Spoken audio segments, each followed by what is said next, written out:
함께 말씀 보겠습니다. 요한계시록 14장 18절 말씀입니다. 요한계시록 14장 18절 말씀 우리 함께 읽겠습니다. 또 불을 다스리는 다른 천사가 제단으로부터 나와 예리한 낫 가진 자를 향하여 큰 음성으로 불러 이르되 너의 예리한 낫을 휘둘러 땅에 포도송이를 거두라. 그 포도가 익었느니라 하더라. 아멘. 계속 주일 오후 수요일 금요일 시간 통해서 요한계시록 함께 살펴보고 있는데요. 오늘은 요한계시록 14장에 14장 1절에서 5절까지 용과 짐승의 시대, 하지만 더불어서 시온산에 선 어린 양과 함께하는 14만 4천이 시대다라는 것이 이제 확인이 되죠. 일종의 비전 또는 위로, 격려, 이리 치고 저리 치고 환난과 억압 가운데 또 혼돈과 궁핍한 가운데 살아가는 그런 이제 정황의 모습이 13장에 가득하다면요, 14장은 동시에 그런 시대인 동시에 마지막 때가 어떤 시대냐, 14만 4천의 시대이고, 그리고 그렇게 시온산에 선 어린 양 과 함께하는 신앙의 모습이 4절, 5절에 이제 소개가 되어지고 있죠.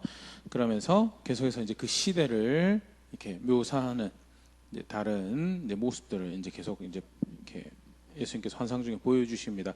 그래서 영원한 복음을 가지고 있는 천사가 그 복음을 선언하는 복음의 시대에 동시에 바벨론이 무너지는 시대, 그리고 이제 9절부터 우리 지난 시간 살펴봤죠. 그 짐승의 표를 받고 짐승의 경배하고 짐승의 질서를 따라서 그것으로 위로와 기쁨과 구원의 소망을 삼았던 이들에게 임할 진노에 대해서, 더불어서 그러나 그 가운데 참고 인내하는 성도들 향한 약속이 있음에 대해서 이제 쭉 이렇게 하고요. 그 다음에 오늘 14절부터 20절에 추수에 대한 이야기가 등장을 합니다. 이 부분 함께 살펴보도록 하겠습니다. 크게 두 가지 이제 추수의 모습이 등장을 하고 있는데, 하나는 이제 곡식 추수가 14절에서부터 16절까지 등장을 하고요. 그다음에 17절에서 20절까지가 이제 포도 추수가 기록이 되어 있는데요. 같이 보면 14절, 요한계시록 14장 14절입니다. 또 내가 보니 흰 구름이 있고 구름 위에 인자와 같은 이가 앉으셨는데 그 머리에는 금멸 유관이 있고 그 손에는 예리한 낫을 가졌더라. 이 추수의 주체가 누구이신지에 대해서 설명을 하는데, 구름 위에 인자와 같은 이라고 해서 예수님을 의미하죠. 특별히 다니엘 7장에 묘사되어 있는 것처럼 인자라고 예수님을 지칭할 때 인자라고 하는 이 표현은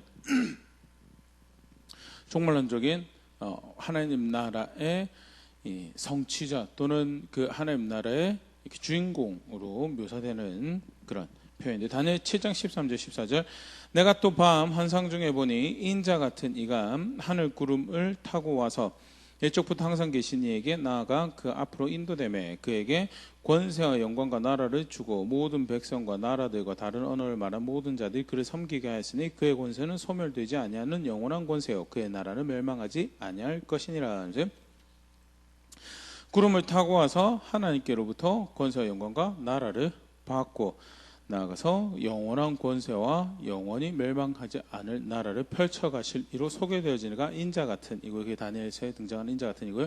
예수님께서 실제로 이 땅에 사역하시면서 내가 그 인자다라고 스스로 지칭하면서 인자라는 표현을 많이 사용하셨고요. 요한계시록 14장 14절 새로운 또 환상을 또 보는 거죠. 그 중에 그 나라를 완성하실 이가 구름 위에 앉으셨다. 사실 이제 구름 위에 인자가 앉았다라는 표현에서 마지막 최후 심판으로 사실 이 추수를 해석하는 그런 분들도 계신다고 하는데요. 최후 심판이라기보다는요, 구름을 타고 오신다라는 표현보다 그냥 이미 자정해 계시는 그런 모습에서 마지막 때 전반을 상황에 앞에 쭉 나온 14장 전반이 사실 그렇죠.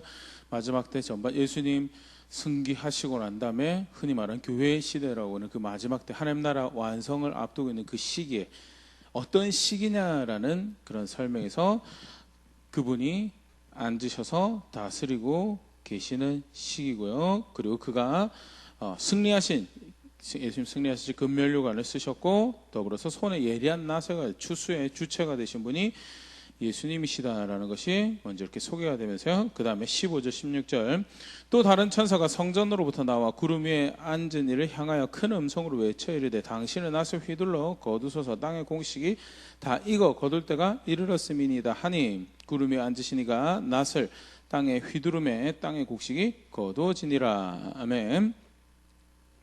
예수님께서 낫을 들고 이렇게 그 구름 위에 보좌에 앉으신 그 모습을 이제 요한이 보게 되죠. 근데 15절 보면 다른 천사가 성전으로부터 나와서 낫을 휘두르소서라고 이야기를 하게 됩니다. 곡식을 지금 추수하소서라는 이야기를 더 이상 이제 망설이지 말고 낫을 휘둘러서 곡식을 거두세요라는 그런 이야기를 하게 되는데요. 사실 그 정황상 천사의 명령을 받고 예수님이 일을 행하는 것처럼 그렇게 표현이 되는데 그렇게 그런 이해보다는요 다른 천사가 성전으로부터 나와서 그 메시지를 전하죠. 그래서 하나님이 계신 곳에서부터 나와서 메시지 전달하는 천사의 메시지가 아니라 하나님이 이제 그 때다 추수할 때다라고 이야기를 해주시는 것으로 보는 것이 사실 더 이제 저자의 이 표현의 의도에 부합하는 그런 모습으로 생각되어지고요. 낫을 휘두르시는 것은 예수님이지만 실제로 그것을 결정하신 분은 아버지 하나님이신 거예요. 예수님께서 요한복음이라든지 곳곳에서 이제 가르치셨던 그 모습이 등장을 하는 권한을 받고 심판을 행하시는 분이 예수님이시지만 실제로 모든 그 주체가 하나님이신 것을 다시 볼 수 있는 대목이고요. 그러면서 이제 이거 거둘 때가 되어서 낫을 휘두르는 모습이 16절에 그러면서 구름 위에 앉으시니까 낫을 땅에 휘두르매 땅의 곡식이 거두지니라. 그러면서 예수님이 이제 거두시는 그런 모습이 기록이 되어 있는데요. 추수라고 할 때 우리가 사실 이제 쉽게 복음서 안에 이제 묘사해야 되는 추수의 개념으로 해서 영혼 구령으로만 생각을 할 수가 있는데요. 근데 사실 성경 전체에서 그 추수는 두 가지 의미가 다 사실 있습니다. 근데 구약에서 보면 심판의 의미가 사실 굉장히 크죠. 요엘서 3장 13절 너희는 낫을 쓰라 곡식이 익었도다 와서 밟을지어다 포도주 틀이 가득 차고 포도주 독이 넘치니 그들의 악이 크미로 여호와의 있을 하나님의 심판에 대해서 묘사하면서 낫을 쓰고 곡식을 거두고 포도주 틀을 그것으로 이제 수확한 과실로 포도주 틀을 가득 채우고 포도주를 이제 지근지근 바른 득틀을 이제 지근지근 바른 것으로 하나님 심판을 표현하면서요. 추수 또는 추수의 때가 되은 것이 이제 심판의 때를 의미하는 표현으로 사실 요엘서 3장 13절은요. 오늘 우리가 읽고 있는 14절부터 20절의 배경이 되는 그런 말씀으로 학자들이 많이 추정을 한데요. 추수가 하나님의 심판을 이제 상징하는 것으로 사용되어 주는데 예레미야 51장 33절에도요. 바벨론을 향해서 하나님이 심판을 선언하시면서 뭐라고 표현하면 추수의 때다라고 그렇게 표현하신대요. 만군의 여호와 이스라엘 하나님께서 이와 같이 말씀하시되 딸 바벨론은 때가 이른 타작마당과 같은지라 멀지 않아 추수 때가 이르리라 하시도다. 바벨론에 향한 심판의 때를 뭐라고 추수 때라 하면서 그들이 맺은 열매를 거두어 드리는 그런 시간으로 심판의 때를 지칭하면서 추수라는 표현을 사용하고 있고요. 실제로 사실 그런 동일한 뉘앙스로 사용되어 주게 된 게 마태복음 13장 39절 가라지를 뿌린 원수는 마귀요 추수 때는 세상 끝이요 추수꾼은 천사들이니 하면서 추수 때는 세상 끝인데 지금 이 추수 때에 뭘 결정하냐 알곡과 가라지를 이제 분리해내는 거죠. 결국 심판하는 거죠. 그래서 주인의 창고에 거둬들일 알곡은 알곡대로 이제 추스려지는 추수의 시기 또 나아가서 반대로 가라지는 뽑혀서 불에 던져지는 추수의 시 사실 이제 두 가지 의미로 다 사용돼요. 영혼 구령의 의미로도 또는 하나님 백성을 모으시는 그런 의미로도 사용되어지는 거고요. 더불어서 심판의 의미로도 사용돼서 쭉 구약에서부터 이어져 내려오는 그런 뉘앙스를 가지고 있는 거예요.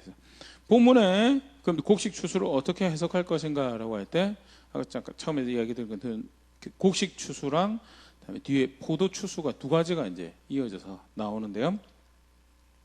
뭐 다양한 의견들이 있습니다. 곡식 추수, 포도 추수 두 개 다 악인들에 대한, 하나님을 받아들이지 않는 자들에 대한 심판으로 해석을 하는 분들도 계시고요. 또는 이제 저는 개인적으로 곡식 추수는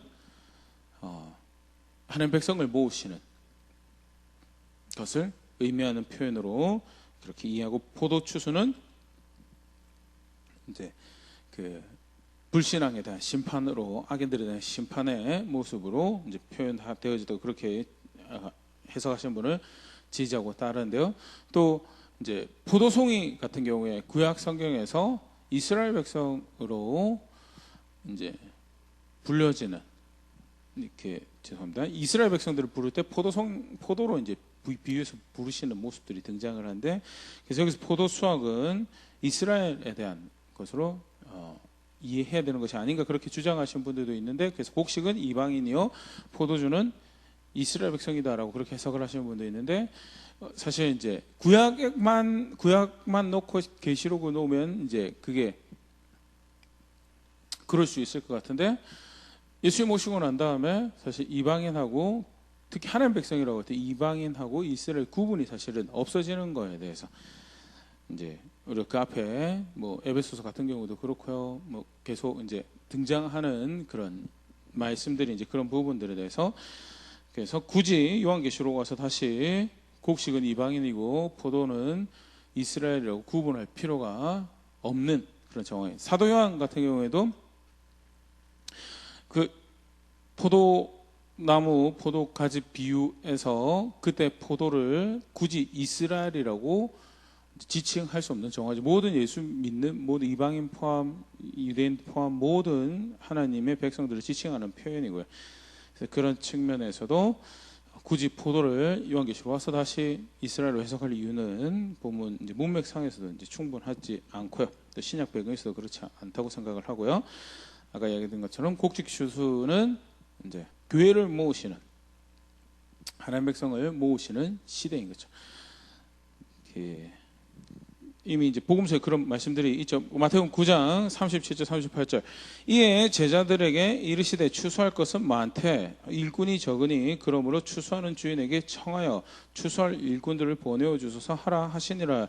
예수님께서 이미 예수님께서 오셔서 복음을 전하시고 하나님 나라 사역을 하던 그때가 추수할 것이 많은 시대, 곡식을 거둘 때다라고, 곡식을 거둘 때다라고 그렇게 표현하시면서 선택받은 하나님 백성들이 복음을 받아듣고 또 하나님 초청을 받아들여서 하나님 백성으로서의 신실한 걸음을, 또 거룩한 것을 존중하는 그런 걸음들을 선택하여 하나님 나라로 이렇게 수확되어지는 그런 시기가 무슨 시기냐, 그게 마지막 때다, 교회 시대 중 사실 신약이 쭉 계속 가르쳐졌던 마지막 때의 모습이고요.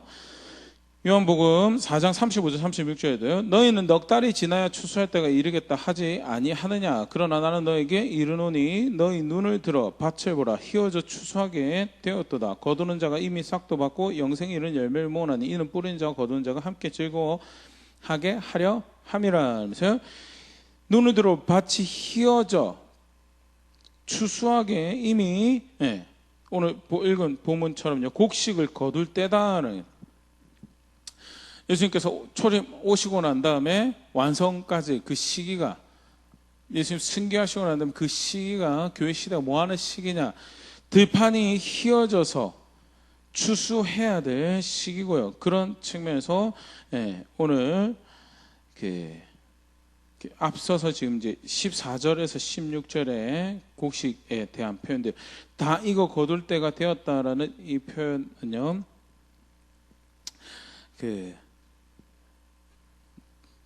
선인에 대한, 선인을 좀 바뀌었네요. 하나님 백성 예수 그리스도를 영접하고 주의 교회로 바른 선택들을 한 이들을 하나님께서 불러 모으시는 그런 시대인 것, 시기인 거에 대해서 그래서 이렇게 묘사가 되어지고 있는, 이 시기가 어떤 시기인 줄 아느냐, 용과 짐승과 그리고 그를 따르는 경배한 자들이 세상을 어지럽히고 거룩한 것을 더 핍박하고 멸시하고 오히려 하나님의 말씀을 따르고자 하는 성도들을 핍박하는 그런 시대인 줄 아는데 아니다. 하나님께서 예수님을 통해서 거두시겠다고 하신 하나님 백성들을 불러 모으시는 시기다라는 것이 이제 14절에서 16절 말씀을 하면 이제 또 다른 수학이 등장을 합니다. 17절 또 다른 천사가 하늘에 있는 성전에서 나오는데 역시 예리한 낫을 가졌더라. 하나님의 뜻을 이제 펼쳐가는 이가 성전으로부터 나왔죠. 아까 앞에도 성전으로부터 하나님 뜻을 결정하신 분은 성전에 계신 하나님이시고, 여기 성전은 이스라엘 예루살렘 성전을 의미하는 게 아니죠. 하늘에 있는 궁극적인 하나님 처소를 보이는 성전보다는 어떤 영적인 실체를 지칭하는 그런 성전으로 생각을 하면 될 것 같고요. 하나님 계신 곳이죠. 하나님 계신 곳에서부터 이제 비유적으로 이제 하나님 백성들, 특히 구약의 배경을 가지고 있는 이스라엘 백성들에게는 하나님 계신 곳 하면 성전이라는 표현이 가장 와닿는 그런 표현이 되겠죠. 그래서 하나님 계신 곳, 하나님으로부터 이제 하나님 뜻을 펼쳐가기 위해서 낫을 들고 나오는 천사가 있고요. 88절 보면요, 또 불을 다스리는 다른 천사가 제단으로부터 나와 예리한 낫을 가진 자를 향하여 큰 음성을 불러 이르되 너의 예리한 낫을 휘둘러 땅의 포도송이를 거두라. 그 포도가 익었느니라 하더라. 하면서 또 다른 천사가 제단으로부터 역시 하나님께 예배하고 경배하는 하나님을 만나는 곳, 결국 쉽게 말해서 하나님부터 뜻을 가지고 왔다. 천사 따위가 천사 위대하죠. 그런데 하나님을 대신해 자기 뜻을 펼쳐갈 수 있는 절대 성경에서 표현되지 않습니다. 천사는 철저하게 하나님 뜻을 수행하는 하나님의 사자고 하나님의 종으로 등장을 하고 있죠. 그래서 역시 그 앞에 보문처럼 천사가 나와서 이야기했다라고 해서 천사가 의견을 피력하는 것이 아니다라는 것 기억할 수 있으면 좋을 것 같고요. 근데 굉장히 흥미로운 설명 하나, 불을 다스리는 다른 천사가 나왔다. 그래서 불은 대표적으로 요한계시록 안에서 그렇죠. 심판의 도구로 그래서 하나님께서 내리시는 심판의 어떤 역할을 감당하는 그런 존재가 하나님 뜻을 이제 전달하는 거죠. 이후에 나오는 내용이 이제 심판과 앞에는 그래서 이제 그런 측면에서도 앞에 곡식 추수는 하나님 백성을 모으시는 거고 뒤에 이제 포도 수확은 심판을 의미하는 것을 그렇게 보는데요. 천사가 나와서 예리한 낫을 휘둘러 땅의 포도송이를 거두라. 포도가 익었다라고. 그리고 이제 19절에 천사가 낫을 땅에 휘둘러 땅에 포도를 거두 하나님의 진노의 큰 포도주 틀에 던짐에서 아까도 잠깐 그런 얘기 드렸지만 포도를 특히 이사야 본문 같은 경우에 하나님께서 이제 하나님 백성을 이스라엘 백성 포도에 비유하는 그런 부분에 있어서요. 여기 이스라엘 백성을 의미하는 것이 아닌가라고 생각이 될 수도 있는데요. 근데 포도주 틀이라는 것을 하나님께서 심판의 도구로 이렇게 사용하시는 부분에서 그런 맥락에서 보면 굳이 여기 포도를 하나님 백성으로 볼 필요는 없을 거라 생각이 되어지고요. 이사야 63장 3절 같은 경우에도 그 포도주 이제 구약에서 심판의 도구로 포도주 틀이 사용되어지는 대표적인 경우인데요. 근데 이때도 이스라엘 백성에 대한 심판이라기보다는 에돔에 대한 심판을 말씀하시면서 그들을 포도즙 틀에 넣어서 밟았다라는 그런 표현이 등장을 하고 있는데요. 이사야 63장 3절 만민 가운데 나와 함께한 자가 없이 내가 홀로 포도즙 틀을 밟았는데 내가 노함으로 말미암아 무리를 밟았고 분함으로 말미암아 짓밟았으므로 그들의 선열이 내 옷에 튀어 내 의복이 다 더럽혔으며 사실 굉장히 무시무시한 그런 장면인데 하나님께서 죄에 있다 하나님 앞에 합당하지 않다라고 여겨지는 심판의 대상이 되는 자들에 대해서 그 진노를 쏟아부으시고 심판하시는 그런 장면의 묘사죠. 근데 그것을 포도주 틀에 넣고 밟았다. 오늘 표현도 그렇죠. 낫을 포도송이를 그들이 행한 삶의 열매들이 포도로 이제 표현이 되는 거죠. 그것을 수확을 하여서 집어넣고 바르는데 하나님 대적한 열매들을 맺었기 때문에 그들이 하나님의 진노의 타겟이 되는 그런 모습을 이렇게 표현을 하고 있는 것을 볼 수 있고요. 그러면서 20절로 이제 넘어갑니다. 성 밖에서 그 틀을 밟히니 틀에서 피가 나서 말 굴레까지 닿고 1600 스타디온에 퍼졌더라. 그래서 여기 성 밖에 그 트레이 발피니라고 할 때 이 성을 이제 무슨 성이냐 갑자기 성이 등장을 하는 거죠. 근데 뭐 예루살렘이다라고 해석을 하시는 분들도 있습니다. 예루살렘이라고 해석은 예루살렘이라고 굳이 봐야 될 이유가 본문에서 사실은 존재하지 않고요. 그러니까 이제 포도를 이스라엘 백성으로 보시는 분들은 이제 이걸 굳이 이제 이스라엘로 연결해서 들고 들어왔는데 아무리 문맥에서 봐도 굳이 이스라엘로 볼 이유도 없고 예루살렘을 볼 이유도 충분하지 않아 보이고요. 쉽게 말해서 그냥 사람들이 백성들이 보호를 받을 수 있는 공간이 성이죠. 성 밖으로 그들이 끌어나왔다는 것은 더 이상 보호를 받을 수 없는 그런 자리에 놓여지게 된 그런 모습으로 보면요. 그냥 문학적인 문맥 안에서 하나님의 진노의 그 어떤 것도 보호가 그 어떤 것도 그것을 감하지 못하도록 그들을 하나님을 대적한 그들을 멸망시키고 파괴하는 그런 모습으로 볼 수 있고요. 그러면서 성 밖에서 그들이 틀에 포도주 틀 앞 심판의 도구죠. 심판을 받는데 틀에서 피가 나서 말굴레까지 쉽게 말해서 말안장이죠. 말굴레 굉장히 피가 이제 계곡이나 뭐 이런데 가득한 또는 그런 모습을 연상을 할 수 있는 그만큼 하나님이 하나님 대적하는 자들에 대한 분명한 심판을 말씀하시는데 그 피가 얼마나 닿느냐 1600 스타디온에 퍼졌다라는데요. 1600 스타디온이 무엇을 의미하는가라고 할 때 여러 해석들을 합니다. 사실 다 참고할 만하다고 생각을 하는데요. 1600 스타디온이 약 300km 정도 된다고 그러고요. 이스라엘 북부 두로에서 이집트 이제 국경까지 이제 정도 하면 남북으로 약 300km 정도가 된다라고 합니다. 그래서 1600 스타디온 하면 본백성들 입장에서는 이스라엘 전역을 의미하는 것으로 그래서 굉장히 쉬운 단위였을 것이다라고 그렇게 추정을 하고요.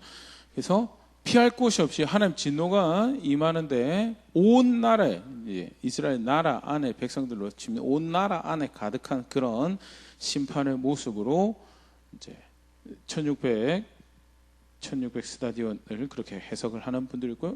충분히 이게 이제 이해할 수 있는 그런 표현이고요. 또 더불어서 1600 스타디온 하면요. 우리 그 앞에 14만 4천도 그치면 14만 4천에 12 곱하기 12 곱하기 1000 해가지고 구약의 12 12지파 신약의 12 12사도로 대표되는 모든 하나님의 백성 그 다음에 하나님의 은혜에 1000배까지 1000대의 은혜를 내가 베풀고 1000배 뭐 이런 표현들에서 하나님의 은혜가 가장 충만한 하나님 백성들의 수 이렇게 해서 14만 4천을 그렇게 이해를 하는데요. 1600 같은 경우에도요. 세상을 상징하는 숫자 4, 세상을 상징하는 숫자 4, 또 4. 그래서 완전한 세상 또 이제 십진법 수에서 그 끝을 마무리하는 12개 이렇게 해서 세상 모든 구석구석 끝까지 세상 가득하게 하나님의 심판이 미쳐질 것을 이제 보여주는 실제 거리로도 약 300km 정도 되는 그런 거리로도 이스라엘 나라 전체를 의미하는 것으로 보지만 상징적인 숫자로 이제 그 요한계시록 7장 1절을 보면요. 이 이후에 내가 내 천사가 땅 네 모퉁이에 선 것을 보니 땅의 사방에 바람을 붙잡아 바람으로 하여금 땅에나 바다에나 각종 나무에 불지 못하게 하더라라면서요. 우리는 사방팔방이라는 세상을 다 표현할 때 각 방향을 각 가득한 세상을 이야기 사방팔방이라는 표현을 사용하는데요. 요한계시록 안에서는 각 세상에 네 모퉁이의 천사가 있어서 세상을 다 붙잡는 그런 모습으로 이렇게 설명이 돼요. 그래서 4를 이제 세상의 숫자라고 이렇게 그렇게 학자들이 이야기를 합니다. 그래서 4 곱하기 4, 4, 16이죠. 그래서 이쪽으로 4, 저쪽으로 4 해서 가득한 단 하나도 빠져나갈 수 없는 세상인 그리고 10 곱하기 10 그것도 역시 가득한 모습을 이제 연상하는 표현으로 그렇게 상징적으로 해서 온 세상에 가득한 하나님의 심판을 이제 지칭하는 것을 그렇게 이해를 하는데요. 다 아까도 얘기했지만 그 참고할 만한 해석이 되죠. 그래서 뭐 나라 전체 크기로도 가득한 심판이고요. 세상 가득한 심판으로도 가득한 심판. 분명한 것은 하나님이 진노의 포도주 틀에 던져야 될 대상들에 대해서 그 심판을 망설이지 않고 심판하시는 시기가 어느 시기냐. 마지막 때 최후의 심판을 의미하는 게 아니고 실제 예수님 초림 이후에 하나님 나라의 완성을 앞두고 살아가는 이 시기가 실제로 그런 시기다.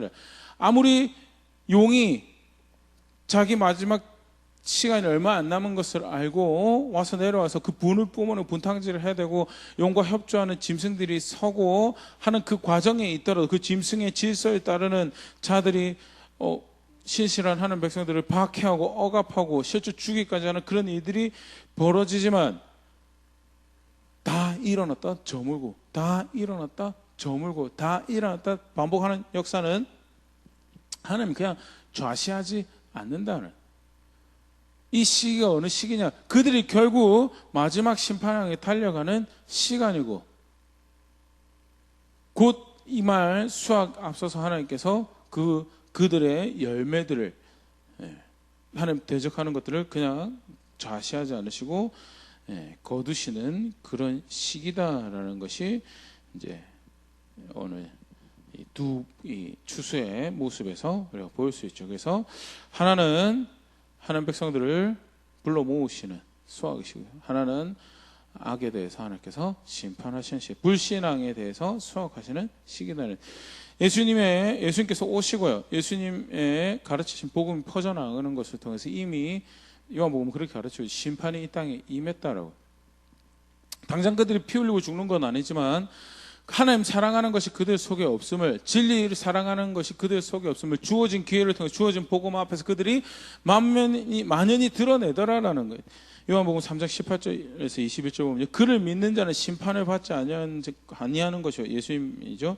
믿지 아니하는 자는 하나님의 독생자 이름을 믿지 아니함으로 벌써 심판을 받은 것이니라 하면서 아니 믿지 않았는데 그게 어떻게 심판을 받은 것이니라. 좀 전에 얘기드렸던 것처럼 그들 안에 하나님 사랑하는 것이요 그들 안에 진리를 따르고자 하는 마음이 없음을 철저하게 진리랑 상관없이 자기중심적으로 세상의 주인을 배신하고 거역하고 반대하는 선택들을 만들어가는 자신인 것을 어떻게 하면 복음이 없었으면 하나님 아들 없었으면 감추고 살았을 것인데 전해지는 복음이 있다 보니까 그 복음 앞에서 나는 이런 존재야라고 드러내게 되는 것이고 에베소서 표현을 죽은 하나님 앞에 죽은 자들 심판받아야 될 자들 진노에 합당한 멸망받을 자다라는 그것이 벌써 낱낱이 드러나는 것을 믿지 않는 것을 통해서 여담으로 우리가 그걸 함부로 사사로 이야기는 할 수는 없습니다. 그러나 복음이 하는 기능이 또 거룩한 것이 하는 기능이 사실 그런 기능이 있죠. 그래서 거룩한 것을 따라 살아가는 사람의 근처에 있거나 또 그렇게 살아가는 사람이 있어서 그것으로 함께 기뻐할 수 있다면 그러면 거룩한 것을 사랑하고 거룩한 것을 즐거워하는 자리에 하나님을 즐거워할 진리를 즐거워할 수 있는 사람이고 반대로 거룩한 것을 살아가는데 그것을 정말 싫어요. 미워해요. 바른 것을 의로운 것을 선택하는데 그것을 미워해요. 왜 욕심대로 살지 않느냐라고 미워해요. 그러면 뭐예요? 하나님 앞에서 벌받을 사람이라는 것을 낱낱이 하기 스스로 고백. 이제 요한복음 3장 18절 그걸 의미하는 거죠. 19절 이제 거기에 대해서 구체적으로 조금 더 설명을 합니다. 그 정죄는 이것이니 곧 빛이 세상에 왔을 때 사람들이 자기 행위가 악함으로 빛보다 어둠을 더 사랑한 것이라. 악을 행하는 자마다 빛을 미워하여 빛으로 오지 아니하나니 이는 그 행위가 드러날까 하며 진리를 따르는 자는 빛으로 오나니 이는 그 행위가 하나님 안에서 행한 것임을 나타내려 함이라 하시니라. 예수님 오셔 사역하시고 예수님 복음 전하시고 그 예수님 전하신 복음으로 이미 두 패가 딱 나눠지더라는. 빛을 더 사랑하여 아무리 그 전의 삶이 세리고 창기고 다음에 흔히 말하는 유대 사회에서 그 가장 아웃사이더라고 할 수 있는 그런 사람들이고 거룩한 것들 상종하지 못할 그런 자처럼 여겨지는 자들인데 정작 그들은 복음을 받아들이고 예수님 영접하고 빛 가운데로 더 나아가고 진리를 더 사랑하고 배우고자 하는 그런 자리로 가는 그런 사람도 있고요. 겉으로 볼 때는 멀쩡하게 하나님 사랑하고 하나님 법 사랑하고 살아가는 것처럼 그렇게 했는데 예수님 오셔서 예수님 복음 딱 전하니까 튕겨나가요. 자기들이 그걸 원하지 않거든. 진리를 원하는 빛을 원하지 않거든요. 오히려 악을 사랑하고 자기 욕심대로 사는 더 사랑하고 자기들 정체가 그렇게 드러나고 그래서 쫙 이 무리와 저 무리를 나누게 되는 그런 결과를 가지고 온 것이 예수님 복음이었고요. 실제로 복음이 전해지는 곳마다 그런 일들이 벌어지죠. 복음이 전해지는 곳마다 그런 일이 거룩하신 하나님의 말씀이 선언되어지는 곳에 그런 일이 벌어지고요.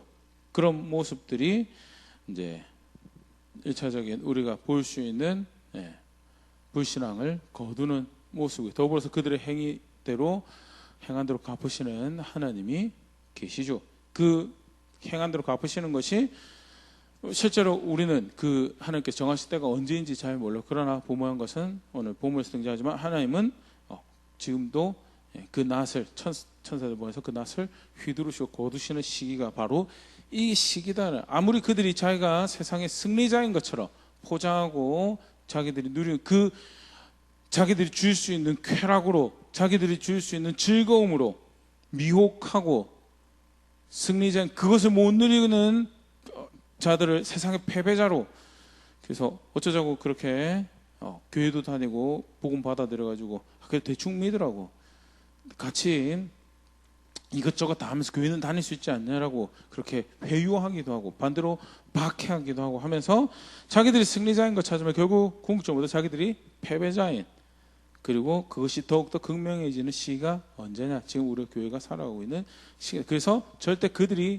누리고 있는 쾌락으로 그들이 가지고 있는 어떤 권력으로 권세로 그들을 두려워하지 말고 그들을 부러워하지 말고 그들을 흠모하지도 말고 이게 사실 오늘 말씀을 주시는 주 목적이죠.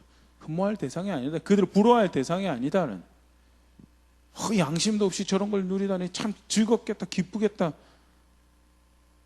저들이 가지고 있는 힘을 부러워하고 no. 교회가 성도가 분명히 알아야 될 것인데 멸망을 향해서 달려가는 것이 결국 최종적으로 그들의 심판은요.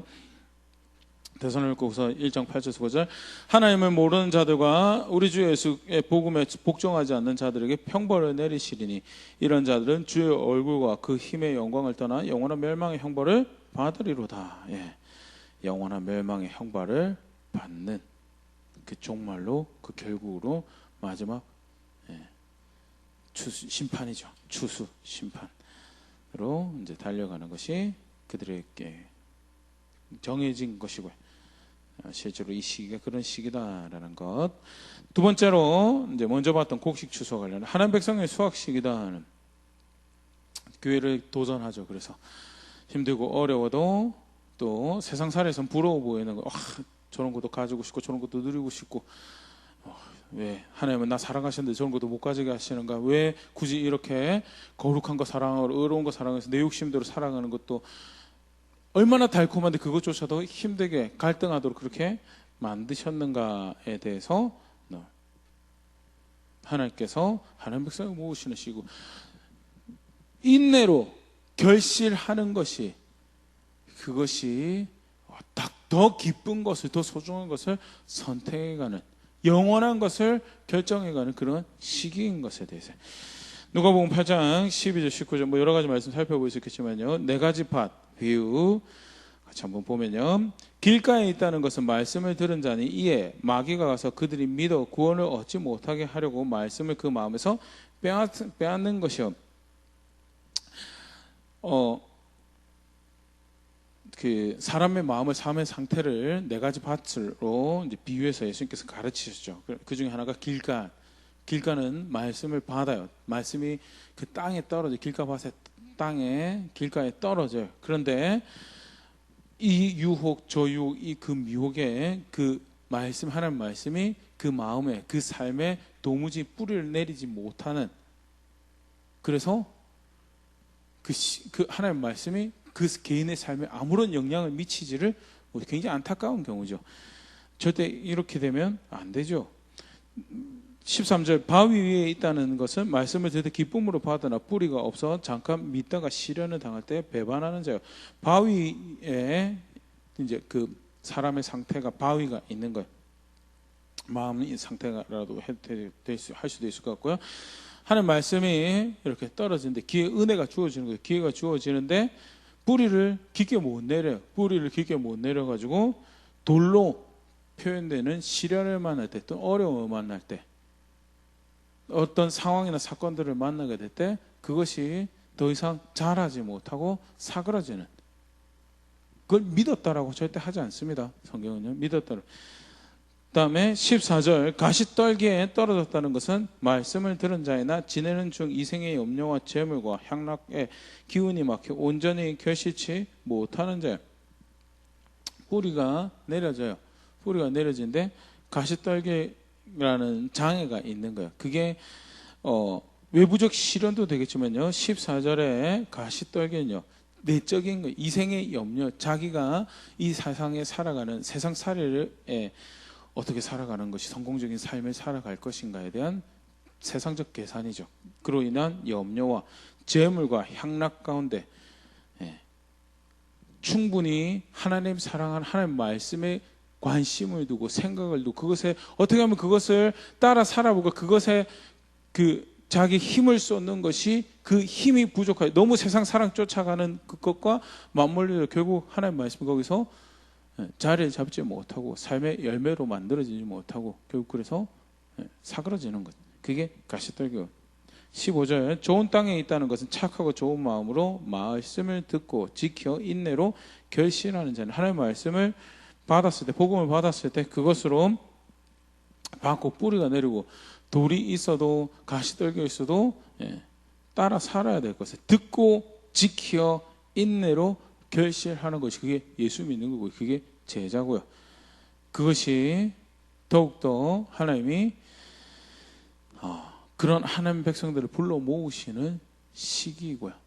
그래서 그냥 허공에다가 소리 지르는 아무도 듣지 않는 그런 고백들은 남발하는, 괜히 혼자서 세상 궁상맞게 살아가는 그런 시기가 아니라 듣고 계신 하나님 계시고 그 열매로 결실하는 것을 보고 계신 하나님, 그것을 수확하시는 내 백성이다라고 그 믿음의 고백, 신앙 고백을 받으시는 하나님 계시는 시기가 바로 어떤 시기냐, 그게 지금 우리가 살아가고 있는 이 교회의 시대고 마지막 때다, 완성을 앞두고 있는 마지막 때다. 그래서 더더욱이나 그러기 때문에 지금 어떤 시대에 드냐, 듣고 지켜 인내로 결실해야 되는 시기다. 세상 사랑으로 또 세상 염려로 길 잃고 헤맬 때가 아니다는,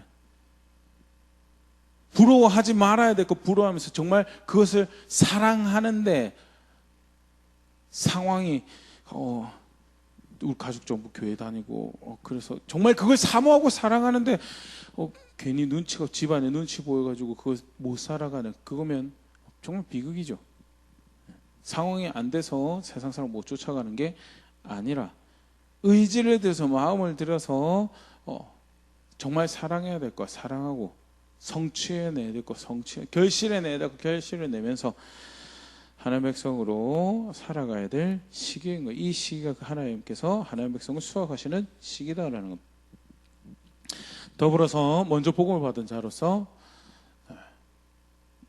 누구를 하나님께서 수확하실지 모르죠. 그러나 사랑하는 사람들에게, 이웃에게, 친구에게, 친지에게 그들 또한 하나님의 은혜 가운데 있기를 바라며 마지막 때에 최후에 하나님께서 심판하실 때 얼굴과 얼굴을 맞대고 하나님께서 지으신 장막에 함께 기뻐할 그 자리에 그가 있기를 바라는 마음으로 그게 하나님 백성이 수확하는 시기에 먼저 복음을 받은 하나님 백성에게 또한 하나님께서 맡기신 특권이죠. 증인의 특권의 자리. 누가복음 10장 1절 3절, 그 후에 주께서 따로 70인을 세우사 친히 가시려는 각 동네와 각 지역으로 둘씩 앞서 보내시며 이르시되 추수할 것이 많대. 오늘 본문 계속 이제 연결되는 모습이죠. 추수할 것이 많대 일꾼을 적으니 그러므로 추수하는 주인에게 청하여 추수할 일꾼을 보내어 주소서 하라. 갈지어다 내가 너희를 보냄이 어린 양을 이리 가운데로 보낸과 같도다. 하나님께서 예수님께서 추수할 일꾼을 먼저 보내시는데 그들도 충분하지 않는 거예요.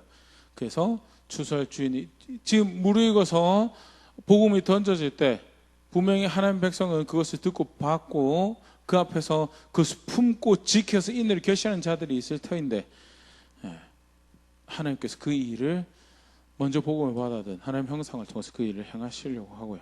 그래서 인내로 결실하는 그 과정 가운데 삶이 증언을 하고요. 우리 입술이 그것을 증언하는 그런 시기여야 됨에 대해서, 이 시기가 어떤 시기냐, 그것에 대해서 쉽지 않죠. 왜?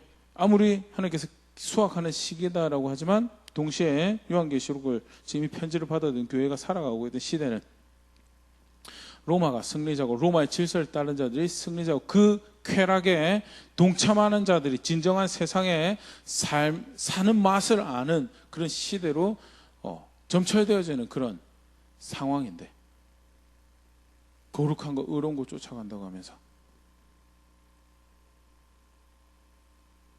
그리고 복음을 나누기 위해서 엑스트라 수고를 더 하는, 아니 이게 정말 맞는 겁니까? 이게 정말 우리가 제대로 하고 있는 겁니까? 예수님이 요한을 통해서 제대로 하고 있는 거다로.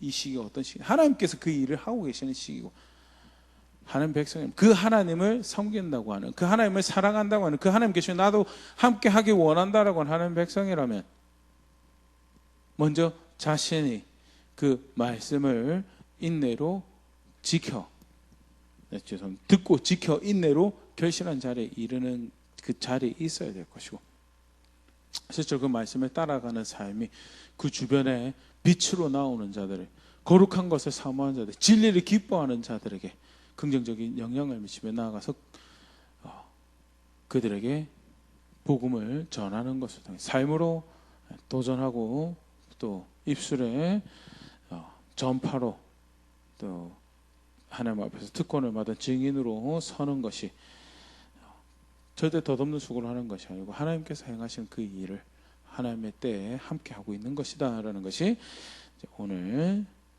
본문 말씀으로 교회와 성도를 도전하고 있는 모습. 간단하게 14절에서부터 20절 말씀 함께 살펴봤는데요. 한번 돌아볼 수 있으면 좋을 것 같습니다. 한간에는 사실 이 본문과 더불어서 요엘서 가지고 이제 대추수를 이야기를 하게 되면 이제 마지막 때 7년 환란으로 이렇게 그 한정된 시간으로만 해석을 하시는 분들은 그래서 또 대추수 같은 표현을 사용하기도 하는데, 성경의 추수는 무조건 영혼 구원만 있는 게 아니고요. 두 가지 다 있습니다. 그래서 대추수라는 표현 자체가 이렇게 그다지 성경적이지 않을 수 있는 굉장히 편협적인 시각만 이야기할 수 있는 부분에 대해서요, 좀 조심스러운 표현이라 생각되어지고, 또 계속 우리가 그렇게 보고 있지만요, 단순히 14장을 7년의 시간 또는 3년 반 시간으로만 보기에는요, 너무 전체적인 것을 설명하는 그런 뉘앙스로 말씀하신 부분에서요, 그것을 이제 무시할 수 없고, 또 문맥 안에서도 사실은 그런 부분에서 그 마지막 어떤 그 정해진 시기 거기 이제 집중하고 있는 것이 아님에 대해서 그렇게 보는 것이 조금 더 문맥에 충실한 것이 아닌가 그렇게 생각을 하고 있고요. 추수와 관련해서 추수는 하나님의 백성 거두는 것과 마태복음에 사실은 마태복음 13장 39절 잘 이야기를 하고 있죠. 가라지도 뽑는 시기고요, 알곡도 거두는 시기고요. 그것이 한쪽에서는 곡식으로 한쪽에서는 포도즙 틀에 넣어서 짓밟는 그런 수확물로 이렇게 표현이 되어지고 있는데요. 함께 영상을 보고 계신 분들은 이미 하나님의 말씀이 이렇게 주어지고 초청이 있고요. 그리고 어떠한 형태의 삶의 어떠한 다양한 만남 가운데 그 초청을 움켜쥐고 나의 하나님이다, 우리 하나님을 고백하는 자리로 나와왔죠. 실제로 그렇다면 오늘 말씀이 큰 격려가 될 수 있으면 좋을 것 같고요. 더욱이 이 수고를 내가 이어가야 되는 시구나. 무엇이 하나님께서 기뻐하신 건지, 무엇이 하나님께서 즐거워하신 건지, 무엇이 내 백성에게 듣고 싶은 내가 원하는 고백이다라고 가르쳐 주신 것인가, 거기에 조금 더 귀를 기울이고 마음을 들여서, 물론 이생의 염려가 있죠. 재물과 향락에 기우는 마음들도 있고 거기 귀가 즐거운 것도 있죠. 하지만 마음을 들이고 생각을 들이고 걸음걸음을 향해야 될 곳으로 향해야 되는 그것이 하나님 백성이 교회가 걸어가야 될 모습이다. 반대로 아무리 복음 받았는데 복음과 상관없이 살아간다면요, 반대쪽 수확을 당하는 그런 자리에 있을 수 있다는 것. 내가 정말 예수를 믿고 있는가? 그럼 실제로 예수를 믿고 있다면 오늘 나는 어떻게 그 믿고 있음을 내 걸음으로 고백해 봤는가? 정말 저 포도즙 틀에 던져지는 일과 나는 다른 걸음을 걸어가고 있는가? 그런 모습들도 한번 돌아볼 수 있으면 좋을 것 같고요. 교회를 격려하시고 위로하시는 말씀이 오늘 우리의 격려가 위로가 될 수 있으면 좋을 것 같고요. 나아가서 분명 우리가 해야 될 게 있다라. 해야 될 게 있다라. 먼저는 내가 결실해야 될 것을 결실하는 그런 자리에 있어야 되고, 더불어서 또 전해야 될, 가장 먼저는 가족, 친지, 아내, 전에 이 복음이 필요한 분들에게 어떻게 하면 그들이 들을 수 있도록, 사실 말도 못 꺼낼 수 있는 그런 상황에 있을 수 있어요. 그러면 먼저 기도, 하나님 분명히 내 관계 안에서 이들이 둔 것은 나를 통해서 어떤 일을 하시고자 하시는 것이 있을 텐데 용기를 주시고 은혜를 달라고, 또 이 세상에서의 만남이 이 세상에서 함께 즐거워할 수 있는 가족이 되었다는 것이 영원한 그 시기 안에서 하나님으로 가족이 되어지고 즐거워할 수 있는 그런 자리를 이어지길 원한다는 그런 기도를 할 수 있죠. 또 여러 가지 육체적 성김을 통해서 또 기회가 닿는 대로 복음을 이야기해 주는 것을 통해서 부르신 자리에서 하나님 행하시고 있는 일에 우리가 동참할 수 있는, 또 시기의 초청에, 시대적 초청에 이렇게 동참하는 모습이다라는 거, 잘 정리할 수 있으면 좋을 것 같고요. 그 교회처럼 또 하나님의 백성처럼 주님 앞에서 결정들을 만들어가는 우리가 될 수 있으면 좋을 것 같습니다.